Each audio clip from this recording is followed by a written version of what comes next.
Mari kita buka firman Tuhan di dalam 2 Samuel. 2 Samuel pasal 15. Mulai ayat yang ke-24. Hari ini kita belajar apa saudara? Adalah sikap hati. Ini sebetulnya yang menetapkan keberhasilan pengikutan kita kepada Tuhan. Karena Tuhan itu selalu melihat hati, bukan melihat di luarnya, tindakan, perbuatan itu. Itu memang dilihat setelah hasilnya. Tetapi Tuhan selalu melihat hati. Maka dari itu, bagaimana kita bisa mempunyai sikap hati yang benar di hadapan Tuhan, yang menyenangkan hatinya Tuhan. Nah, peristiwa ini yang di dalam 2 Samuel 15 ini, Daud mengalami goncangan kerajaannya, di mana anaknya sendiri Absalom merebut tahta. Maka dari itu kita belajar saudara supaya kita mengerti. Sebab setiap orang itu akan mengalami masalah. Selama kita di dunia, tidak ada orang yang tidak punya masalah.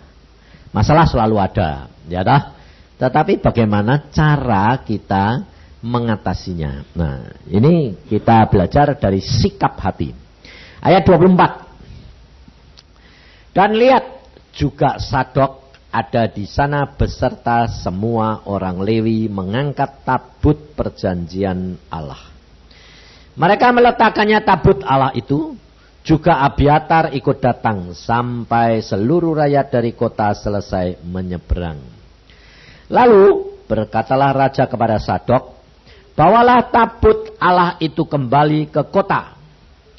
Jika aku mendapat kasih karunia di mata Tuhan, maka ia akan mengizinkan aku kembali, sehingga aku akan melihatnya lagi, juga ke tempat kediamannya. Tetapi jika ia berfirman begini, aku tidak berkenan kepadamu, maka aku bersedia. Biarlah dilakukannya kepadaku apa yang baik di matanya. Sampai di sini. Saudara, kita perhatikan. Pada waktu Raja Daud ini lari dari Absalom bersama dengan tentara dan orang-orang pilihan, kita perhatikan bahwa tabut perjanjian Allah itu ikut. Sebab suatu syarat, kalau raja pergi, tabutnya harus ikut. Kalau perang, ikut perang. Nah, karena di mana tabut Allah itu ada, karena Tuhan itu berfirman di atas tabut perjanjian. Nah, tetapi kenapa pada waktu Daud melarikan diri, tabutnya ikut, kok sama Daud disuruh balik? Disuruh mengembalikan ke tempatnya semula. Nah, saudara, karena Daud ini mempunyai satu sikap hati yang apa? Mendahulukan Tuhan dalam segala perkara. Dia lari, tabutnya dibawa lari. Ikut sama dia. Nah, dia tidak mau. Sebab kalau dia pergi, tabutnya ikut. Berarti yang lebih berkuasa siapa? Daud. Nah, tetapi dia mengambil sikap, tabut Allah balik, bawa balik. Dan dia berkata apa? Ini loh, kata-kata Daud ini sikap hati. Maka Tuhan berkata, manusia itu yang dilihat tuh hatinya. Dari dalam hati akan keluar apa? Hal-hal yang benar maupun yang jahat. Nah, dia di situ melarikan diri. Dia omongannya apa? Bawa balik. Kalau Tuhan masih mau sama saya nanti lihat lagi, ketemu. Tapi kalau Tuhan berfirman, aku sudah menolak engkau, ya sudah, aku terima. Nah, ini sikap hati saudara, yang penting. Karena kerap kali kalau kita mengalami suatu peristiwa atau mengalami penderitaan, kesesakan, sikap hati kita kayak Daud enggak? Pasti enggak. Yang pertama apa? Ngomel. Yang kedua apa? Tidak sabar. Karena apa? Saudara tidak ngalami, tidak mengenal Tuhan secara pribadi, secara keseluruhan. Saudara, sikap hati saudara selalu omongan maupun tindakan mementingkan diri sendiri. Tapi nyalahkan Tuhan. Sikap hati Daud itu luar biasa. Beda sama Saul. Perhatiin Saul. Saul pada waktu dia tahu bahwa Daud, Tuhan sudah memilih raja yang lain. Saul berusaha membunuh Daud. Dia orientasinya selalu kepada dirinya. Tapi Daud enggak. Daud pada waktu di tahtanya diambil, dia malah berkata, siapa tahu kalau Tuhan yang menghendaki. Ini loh. Dia tidak pernah menyalahkan Tuhan dalam segala perkara. Tapi dia selalu mengatakan Tuhan benar. Tuhan betul. Dalam segala tindakannya. Biarpun dia diperlakukan seolah-olah tidak adil. Tapi dia selalu berkata Tuhan benar. Sikap hati ini loh saudara. Yang penting. Makanya Daud itu dikatakan Tuhan bilang apa? Aku telah memilih seorang yang berkenan di hatiku. Karena Daud selalu punya sikap hati yang apa? Yang rendah hati. Orang yang rendah hati itu menyadari keberadaannya, tapi mengakui dan mengagungkan Tuhannya. Kata-kata itu bisa gampang diucapkan, tapi susah dilakukan. Maka dari itu saudara harus belajar. Belajar apa?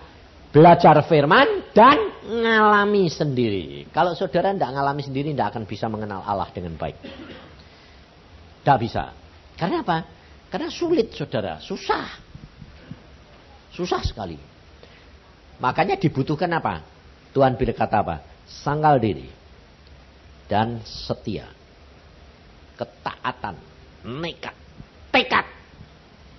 Yang gede. Tapi tekad ini bukan untuk demi kepentingan kita. Tapi justru membela kepentingan Tuhan. Nah, yang kedua, kita perhatikan sikap Daud ini, sikap hati Daud pada waktu dia menghadapi Tabut, dan yang kedua menghadapi perlakuan orang lain. Jadi terhadap Allah dan terhadap manusia. Di dalam 2 Samuel 16 ayat yang ke-9 mulai. Atau kita baca dari ayat yang ke-5 saja. Ketika Raja Daud telah sampai di Bahurim, keluarlah dari sana seorang dari kaum keluarga Saul. Ia bernama Simei bin Gera. Sambil mendekati raja, ia terus-menerus mengutuk Daud dan semua pegawai Raja Daud. Dilemparinya dengan batu, walaupun segenap tentara dan semua pahlawan berjalan di kiri kanannya. Beginilah perkataan Simei pada waktu ia mengutuk. Enyalah engkau penumpah darah orang Dursila. Tuhan telah membalas kepadamu segala darah keluarga Saul yang engkau gantikan menjadi raja. Tuhan telah menyerahkan kedudukan raja kepada anakmu Absalom. Sesungguhnya engkau sekarang dirundung malang karena engkau seorang penumpah darah. Lalu berkatalah Abisai anak Seruya kepada raja, mengapa anjing mati ini mengutuki tuanku raja? Izinkanlah aku menyeberang dan memenggal kepalanya. Tetapi kata raja, apakah urusanku dengan kamu hai anak-anak Seruya? Biarlah ia mengutuk, sebab apabila Tuhan berfirman kepadanya, kutukilah Daud. Siapakah yang akan bertanya, mengapa engkau berbuat demikian? Pula kata Daud kepada Abisai dan kepada semua pegawainya, sedangkan anak kandungku ingin menyabut nyawaku, terlebih lagi sekarang orang Benyamin ini. Biarlah dia mengutuk, sebab Tuhan yang telah berfirman kepadanya demikian. Mungkin Tuhan akan memperhatikan kesengsaraanku ini, dan Tuhan membalas yang baik kepadaku sesuai ganti kutuk orang itu pada hari ini. Nah, perhatiin saudara. Dia tetap tidak menyalahkan Tuhan. Satu. Kedua, perbuatan daripada Simei yang demikian kejam, jahat, tidak dinilai itu adalah ketidakadilan. Tetapi dia menilai, oh itu dibiarkan Tuhan, siapa tahu. Nah, ternyata itu ujian, saudara. Ngerti enggak? Ujian. Ada pepatah toh? Sudah jatuh ditimpa tangga. Nah, kalau kira-kira kalau saudara sudah jatuh ditimpa tangga, nangis, ngomel, tambah apa bisa seperti Daud. Nah, ini masalahnya. Kalau saudara bisa seperti Daud, saudara akan menikmati hal yang luar biasa. Kenapa? Allah akan segera bertindak. Dan dia tidak menanti-nantikan, memperpanjang waktu lagi. Mengapa bangsa Israel dari Mesir ke Kanaan itu mundur-mundur 40 hari jadi 40 tahun? Ya gara-gara ngomel terus. Nandra, sikap hati ini susah. Lah, yang masuk cuma berapa? Kaleb sama Yosua. Dikatakan Alkitab apa? Di dalamnya dia mempunyai roh yang lain. Dikatakan Alkitab pada dua orang ini itu sebetulnya bukan roh, adalah yaitu sikap hati yang lain. Sikap hati yang penuh percaya kepada Tuhan, bahwa segala sesuatu itu Tuhan yang netepin. Saudara, kalau saudara sudah jadi orang Kristen dengan saya, Alkitab sudah berkata bahwa saudara dan saya itu langkah-langkahmu itu ditetapkan oleh Tuhan. Jadi tidak ada kejadian yang kebetulan itu tidak ada, saudara. Hanya saudara tidak ngerti bahwa di dalam dunia ini ada nasib. Jadi hari sial, hari untung itu memang ada. Dan tiap orang punya. Nah, lalu saudara kalau pas sedang nasibnya di hari sial, nah ini tidak bisa terima. Padahal kalau saudara baca Alkitab, tulisan Raja Salomo, ada enggak hari nasib, ada hari sial, ada hari untung enggak? Ada. Nah, di dalam hari sial, kalau kamu punya sikap hati penuh percaya, Tuhan turut ambil bagian menjadi penolong dan jalan keluar. Ini masalahnya. Orang luar, orang bukan Kristen tidak punya kelebihan ini. Jadi kelebihannya adalah orang Kristen itu di dalam saat-saat yang susah, kesesakan, kita bisa punya Tuhan. Nah, tetapi hal itu banyak orang Kristen kebalik. Kebaliknya gini, kalau sudah sesek baru cari Tuhan. Ya dah? Ada ayatnya ada di Yesaya 5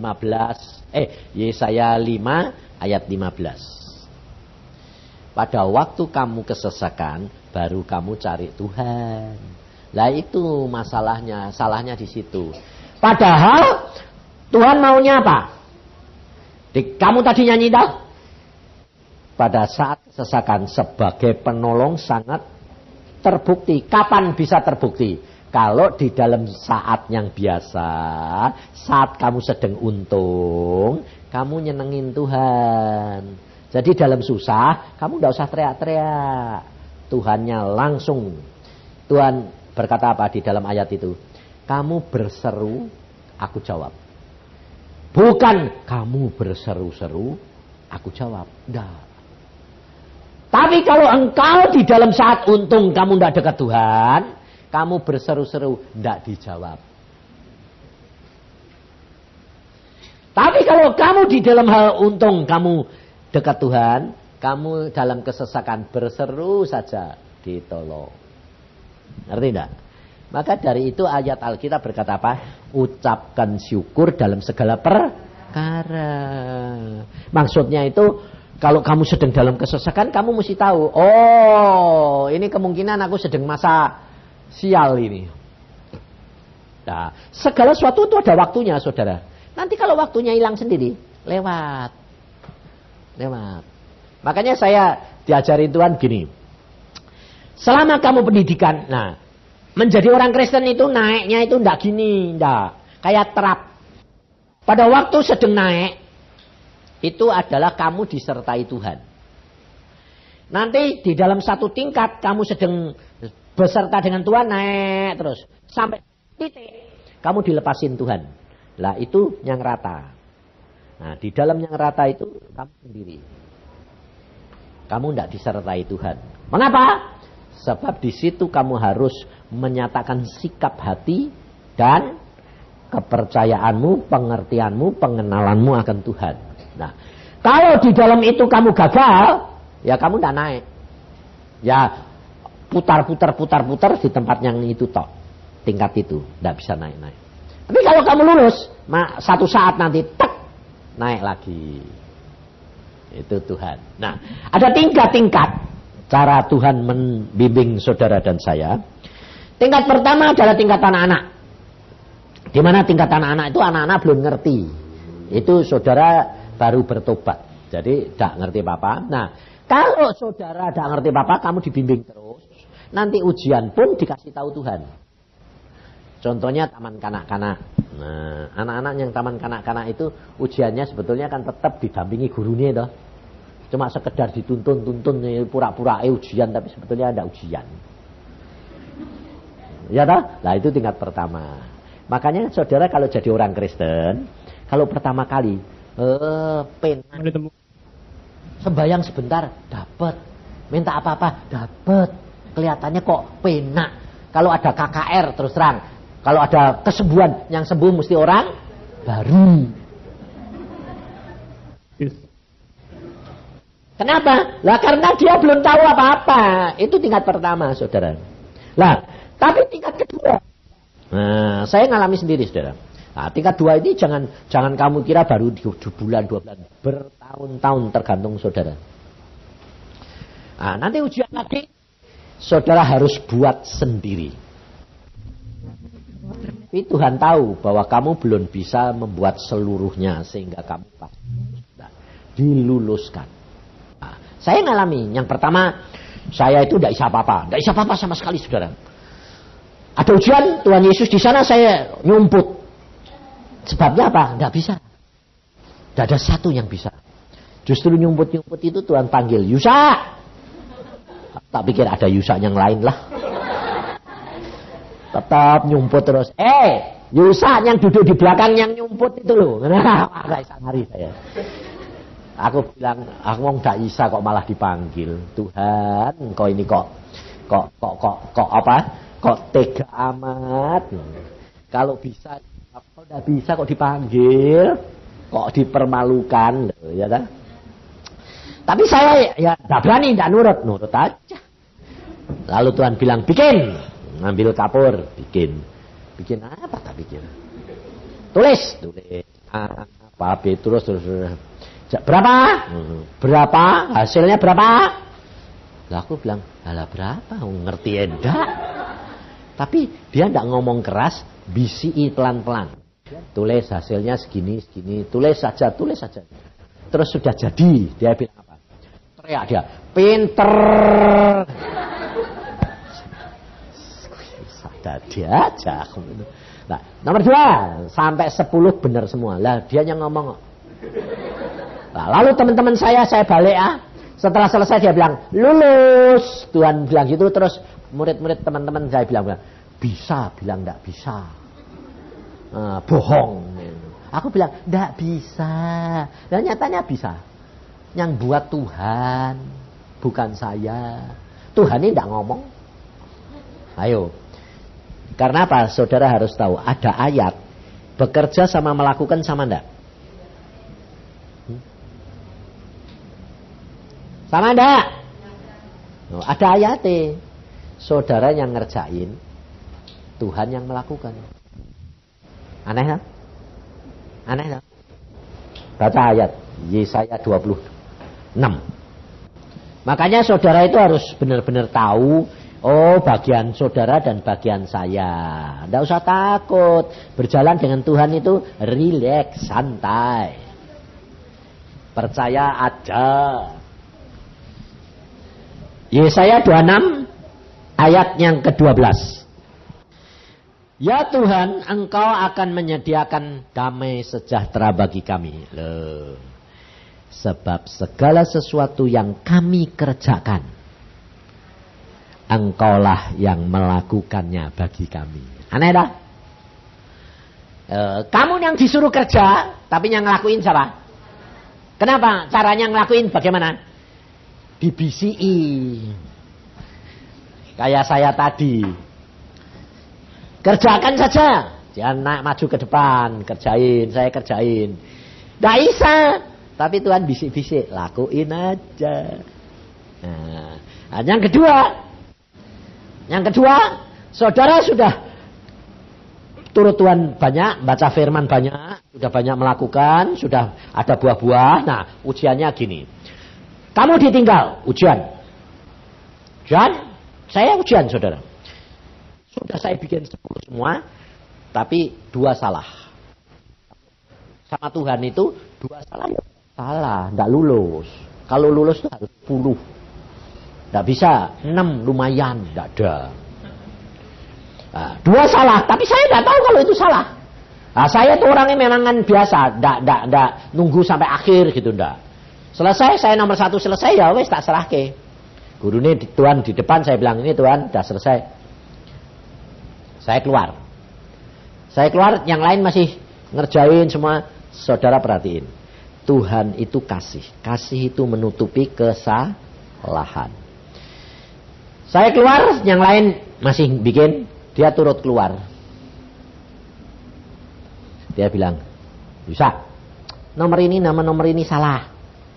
Hah? Salah Tuhan. Wah, tak lulus aku ya. Makanya cepat ganti. Tuhan selalu tidak pernah membuka kesalahan orang lain. Tapi saudara suka buka kan? Ini loh saudara. Saudara kerap kali apa suka nuntut?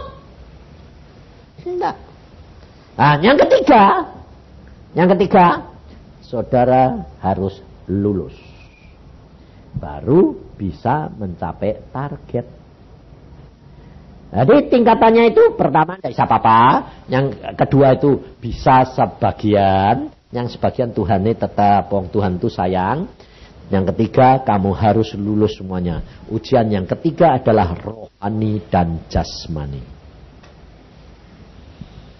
Ujian pertama selalu rohani. Kedua rohani.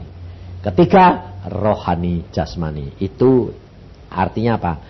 Ada buah-buah roh yang nyata. Sebab iman tanpa perbuatan mati. Itu ujian akhir. Ngerti tidak? Saudara dan saya nanti bisa mencapai target. Kalau itu lulus, kamu dapat bonus. Nah, kemudian bulan Juni akhir, yang keempat, saya setelah yang ketiga itu saya pada waktu umur 60, sekarang saya umurnya 65, 5 tahun kemudian saya ujian lagi. Bulan Juni yang lalu. Saya ujian, selesai, saya tidak tahu, lulus pada tidak tahu, lulus tidak tahu. Saya orangnya memang santai, sebabnya saya tahu bahwa saya toh tidak bisa kalau tidak Tuhan. Jadi tidak pernah pusing saya. Yang lain tegang, saya tenang. Terus saya didatengin malaikat. Malaikatnya datang, orang-orang bilang, bagaimana? Saya lulus tidak? Tunggu, ada waktunya hasil. Tapi malaikat ini datengin saya. Dia bilang gini. Dia ngomong sama orang-orang di sekitar saya, teman-teman saya bilang gini. Khusus buat dia. Khusus buat dia. Nah saya itu ya dibilangin dia gitu ya, saya bilang. Buat saya. Saya orangnya santai aja. Dia bilang gini. Buat kamu tidak perlu kamu tanya lulus apa enggak. Sebab segala sesuatu sudah tersedia bagimu. saudara jangan kira kalau dikatakan begitu itu saudara pikir aku lulus. Belum tentu. Saya taunya gini. Kenapa kok dia mengatakan aku ndak usah urusan lulus pandai. Segala sesuatu sudah tersedia. Karena apa? Tugasnya sudah selesai. Kalau lulus itu nanti dikasih tugas lagi. Jadi lulus ndak urusan. Karena apa? Segala sesuatu buat kamu sudah tersedia. Saya cari ayat itu di mana? Pada waktu Tuhan mengadakan perjamuan. Tuhan berkata, segala sesuatu sudah tersedia. Berbahagialah orang yang diundang ke perjamuan Tuhan. Ngerti saudara? Di situ sadek aku. Berarti tugasku sudah selesai ini. Nah, makanya bulan Agustus nanti saya tidak keluar lagi. Tidak pergi nginjil, tidak pergi kemana-mana.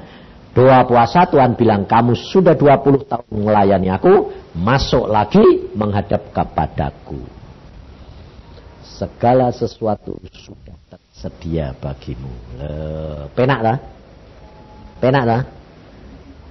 Selesai Tuhan bilang mau pulang, pulanglah. Sebab saudara tahu, setiap orang yang mati itu dijamu di dalam perjamuan besar. Biarpun tingkat pertama pun tetap dijamu, jangan khawatir. Makanya saya itu orangnya rileks. Lalu saya bilang sama istri saya gini, Yang tadi saya dilihatin Tuhan, segala sesuatu sudah tersedia. Waduh, dia bilang gitu. Kenapa? Nah, ya persis kamu ngalami itu, Tuhan juga ngomong sama saya. Ngomong apa? Relakah kalau Yusak pulang dulu? Terus kamu bilang apa? Ya sak sukamu Tuhan. Karena kalau Yusak tidak pulang dulu, kamu istri gantung kepada suamimu terus, tidak gantung kepadaku 100%. Kamu tidak dapat mencapai target menyelesaikan.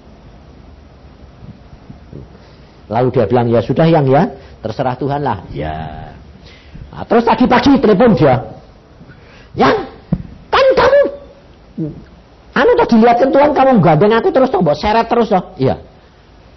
Tapi belum sampai. Lah ini aku sedang berjuang yang supaya bareng yuk.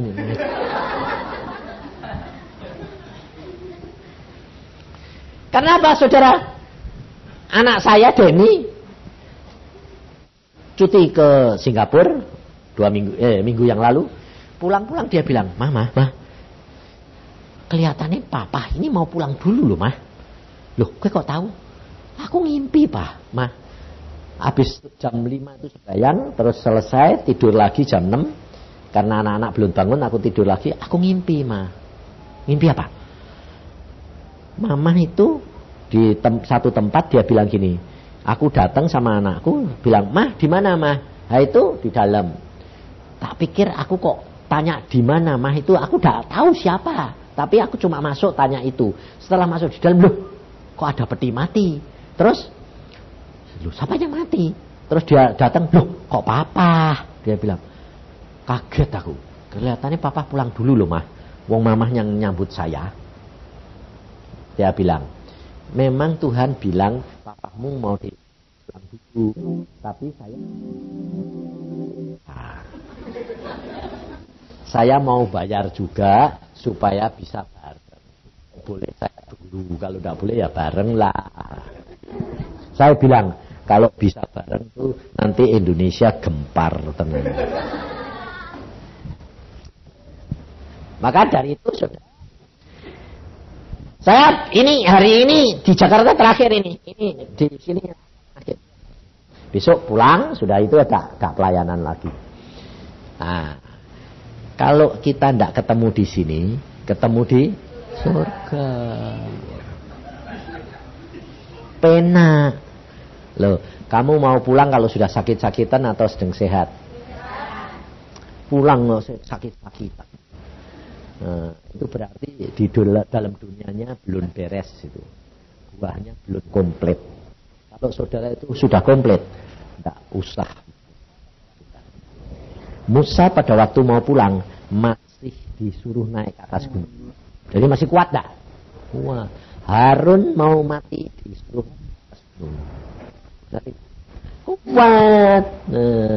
Saya sampai sekarang masih sehat. Masih senang. Tapi kalau disuruh pulang lebih senang. Ngerti tidak saudara? Saudara, bagaimana bisa punya sikap hati bahwa apapun yang Tuhan mau lakukan itu yang terbaik. Ngerti saudara? Maka dari itu saudara itu hari demi hari harus perhatikan sikap hatiku ini bagaimana. Peka, belajar, jadi apa? Berkaca dengan firman, terus lihat hatimu. Tindakanmu bagaimana? Kayak Daud enggak? Kayak hamba-hamba Tuhan yang menyenangkan hati Tuhan enggak? Nah, kalau belum, itu belum sampai ke tempat target yang Tuhan kehendaki. Jadi kalau belum sampai, kalau mau mati pasti diberi sakit. Sebab bayar dulu. Karena orang kalau sakit bertobat lalu tidak berbuat dosa. Selesai, Tuhan bilang cukup pulang. Biasanya gitu saudara. Maka dari itu saudara bisa mendeteksi diri saudara sendiri. Sikap hati yang benar itu yang utama. Jangan lupa perbaiki yang dalam dulu. Di luar gampang. Semua nanti akan ditambahkan kepadamu. Berbuah orang lain yang melihat. Kasih, sukacita, damai sejahtera, rendah hati, lemah lembut, panjang sabar. Loh, nanti kamu akan melihat kemuliaan Tuhan dinyatakan dalam hidup saudara dan saya. Yalah. Maka dari itu yang paling enak. Jadi relax, santai saja. Nurut Tuhan itu paling enak. Jangan takut, jangan khawatir. Kalau Tuhan bilang berhenti, berhenti. Kerja. Yang ngelakuin Tuhan. Kamu mengerjakan, Tuhan yang ngelakuin. Nah, itu harus tanamkan. Bukan kamu, tapi Tuhan. Makanya nyanyian itu kan, bukan kuat, bukan gagah, tapi oleh rohku. Karena roh Tuhan yang melakukan di dalam kamu.